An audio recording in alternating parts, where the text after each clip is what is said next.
మన ప్రభువైన రక్షకుడైన యేసుక్రీస్తు పరిశుద్ధ నామములో మీ అందరికీ శుభములు తెలియచేస్తున్నాను.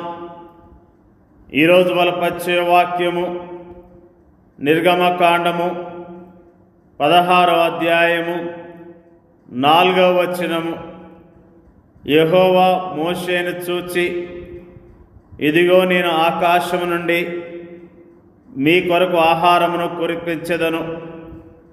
వారు నా ధర్మశాస్త్రం అనుసరించి నడుతురో లేదో అని నేను వారిని పరీక్షించినట్లు ఈ ప్రజలు వెళ్ళి ఈనాటి భత్యము ఆనాడే కూర్చుకొనవలెను. ఇజ్రాయేలు ప్రజలు ఐగుప్తు బానిసత్వం నుంచి విడిపించబడ్డారు. దేవుడు వారి పక్షాన కార్యాలు జరిగించాడు.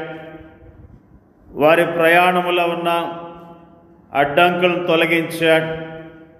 ఎర్ర సముద్రాన్ని 2 పాయలుగా చీల్చి 6 నెలన వారిని నడిపించాడు. వెనక్కి వస్తున్న ఫరో సైన్యాన్ని సముద్రంలో ముంచివేశాడు. దేవుడు ఇశ్రాయేలీయుల పక్షాన అద్భుతమైన కార్యాలను జరిగించినట్లుగా ఈ రోజున మనము జ్ఞాపకం చేసుకుంటూ ఉన్నాం. వారు ప్రయాణం చేస్తూ ఉన్నప్పుడు మరి వారు కోరిన ఆహారం గురించిన మాటలు ఈ రోజున మనము జ్ఞాపకం చేసుకుంటూ ఉన్నాం. నిర్గమకాండము 16వ అధ్యాయములో ఇజ్రాయేలు ప్రజలు ఆహారము కొరకు సనిగినట్లును, 17వ అధ్యాయంలో వారు నీటి కొరకు సనిగినట్లును మనం చదువుతూ ఉన్నాం. వారు ఆహారం కొరకు సనిగినప్పుడు, ఇదిగో నేను ఆకాశం నుండి మీ కొరకు ఆహారమును కురిపించెదను అంటూ యెహోవా ప్రతిస్పందించినట్లును, వారు నీటి కొరకు సనిగినప్పుడు నీవు ఆ బండను కొట్టగా ప్రజలు త్రాగుటకు దానిలో నుండి నీళ్లు బయలుదేరినని ఆయన మోషేతో పలికినట్లును నిర్గమకాండం 17వ అధ్యాయము 6వ వచనములో చదువుతున్నాం.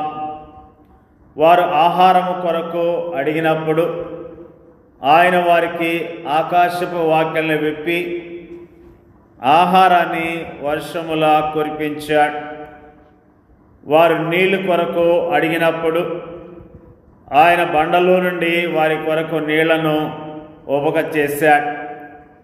ఈ సందర్భాన్ని గురించి కీర్తనాకారుడు ఈ విధంగా అంటూ ఉన్నాడు. ఆకాశముల నుండి ఆహారమునిచ్చి వారిని తృప్తిపరచెను, బండను చేర్చగా నీళ్లు ఉబికి వచ్చెను, ఎడారుల్లో అవి ఏరులై పారెను. బైబిల్ గ్రంథములో దేవుని యొక్క ఉదార స్వభావము పదే పదే బయలుపరచబడింది. ఆయన ఒక పిసినారి కాడు, ఆయన దాతృత్వం గలవాడు. అయితే సాతానుడు ఆయన ఒక పిసినారిగాను, మానవుల ప్రగతిని చూచి ఓర్చుకోలేని వానిగాను చిత్రీకరించాడు. ఏదైనా వనములో ప్రారంభమైన వాడి అబద్ధము శతాబ్దాలుగా ఈ లోకంలో ప్రబలిపోతూనే ఉంది.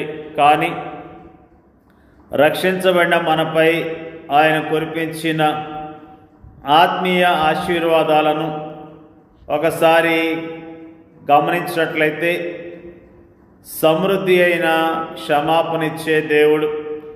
యెషయా గ్రంథము 55వ అధ్యాయము 7వ వచనంలో సమృద్ధి అయిన జీవమిచ్చేవాడు.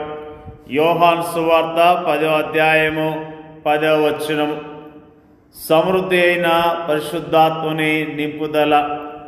తీతు రాసిన పత్రిక 3వ అధ్యాయము 6వ వచనము పరలోక రాజ్యంలోనికి సమృద్ధి అయిన ప్రవేశము. 2వ పేతురు గ్రంథము 1వ అధ్యాయము 11వ వచనము. ఇవన్నీ ఆయన సమృద్ధిగా ఇచ్చేవాడని మనకు తెలపటము లేదా? అసలు మనము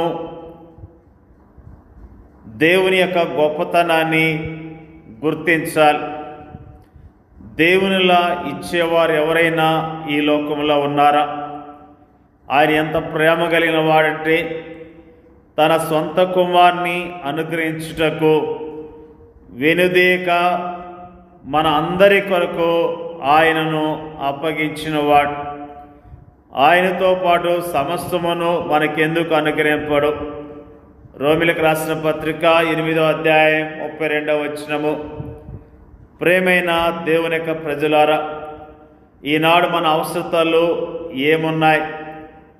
మనము అడుగు వాటన్నిటికంటేను ఊహించు వాటన్నిటికంటేను అత్యధికముగా ఆయన మనకు అనుగ్రహిస్తాడని మనము తెలుసుకుందాం. దేవుడు మనకి సమృద్ధి అయిన ఆహారాన్ని ఇచ్చేవాడని, సమృద్ధినిచ్చే దేవుడు అన్న విషయాన్ని ఈ రోజున మనము జ్ఞాపకం చేసుకుంటూ ఉన్నాం. నీవు ఒక క్రైస్తవుడు కానట్లయితే నీవు తెలుసుకోవాల్సింది ఒకటి ఉంది. ప్రభువైన యేసుక్రీస్తు సజీవమైన రొట్టె, ఆయన జీవజలం. ఆయన మాత్రమే నీ ఆత్మ ఆకలిని తీర్చగలడు. ఆయన మాత్రమే నీ ఆత్మ దాహాన్ని తీర్చగలడు.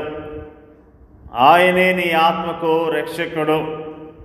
అలాగైతే ఆయన వద్దకు వస్తావా? నిజముగా ఆయన పిలుస్తూ ఉన్నాడు.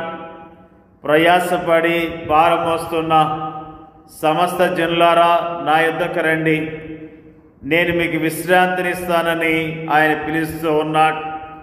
నిజముగా ఆయన సమృద్ధి అయిన ఆహారాన్ని ఇస్తాడు, సమృద్ధి అయిన జలాన్ని ఇస్తాడు.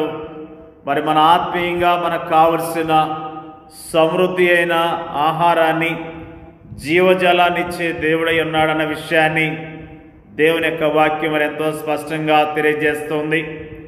ప్రేమైన దేవుని యొక్క ప్రజలారా, దేవుడు చాలా గొప్పవాడు.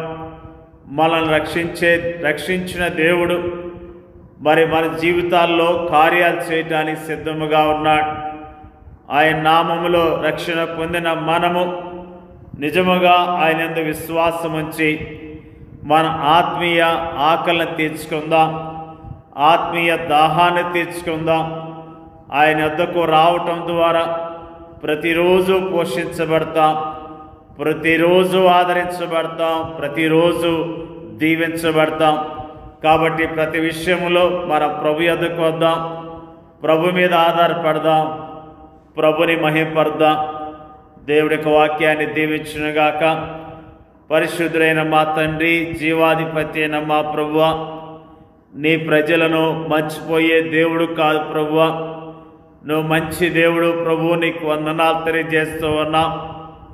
ఇజ్రాయేల్ ప్రజలు ఆ యొక్క అరణ్యములో ప్రయాణం చేస్తూ ఉన్నప్పుడు వారికి కావలసిన ఆహారాన్ని, నీటిని సమృద్ధిగా ఇచ్చి వారిని నడిపించిన దేవుడు ప్రభువా, నీకు వందనాలు తెలియజేస్తూ ఉన్నాం. అయ్యా, నువ్వు సమృద్ధి అయిన క్షమాపణ ఇచ్చే దేవుడు, సమృద్ధి అయిన జీవాన్నిచ్చే దేవుడు, సమృద్ధి అయిన పరిశుద్ధాత్మ నింపుదలిచ్చే దేవుడు. ఎంత అద్భుతమైన దేవుడు ప్రభువా, నీకు స్తోత్రాలు. మా జీవితాల్లో సమృద్ధినివ్వటానికి మానవుడిగా దిగి వచ్చిన మా ప్రభువైన యేసుక్రీస్తు నీకు వందనాలు తెలియజేస్తూ ఉన్నాం. మానవులైన మా కొరకు పరిశుద్ధ రక్తాన్ని చిందించినందుకు, సిలువలో గాయములు పొందినందుకు, సిలువలో మరణించి సమాధి చేయబడి మూడో దినాన తిరిగి లేచినందుకు స్తోత్రాలు తెలియజేస్తూ ఉన్నాం. ప్రభువా, సిలువలో మీరు చేసిన త్యాగము ద్వారా మాకు సమృద్ధి అయిన అయ్యా నిత్య జీవాన్ని ఇస్తున్న విధానంకై నీకు స్తోత్రాలు. మమ్మల్ని ప్రేమించి మమ్మల్ని రక్షించినందుకు కూడా నీకు వందనాలు, స్తోత్రాలు తెలియజేస్తూ ఉన్నాం. వాక్యం ఇచ్చిన ప్రతి సహోదరిని, సహోదరులను, వారి కుటుంబాలను పేరు పేరున దీవించి ఆశీర్వదించండి అయ్యా, నీకు స్తోత్రాలు. వారికి ఉన్న ప్రతి అవసరత తీర్చమని ప్రార్థన చేయించున్నాం. ఎవరైతే ఆత్మీయ దాహాన్ని కలిగి ఉన్నారో, ఆత్మీయ ఆకలి కలిగి ఉన్నారో, వారిని ఎద్దకు వచ్చి అయ్యా మరి ప్రభు వారి దప్పికను తీర్చుకోవటానికి మీరే సహాయించమని ప్రార్థిస్తున్నాం. మరి ముఖ్యంగా నీ నామములో విశ్వాసంతో యోగ్యంగా బ్రతకటానికి సహాయం చేయమని యేసుక్రీస్తు నామములో అడుగుచున్నాం తండ్రి. ఆమేన్.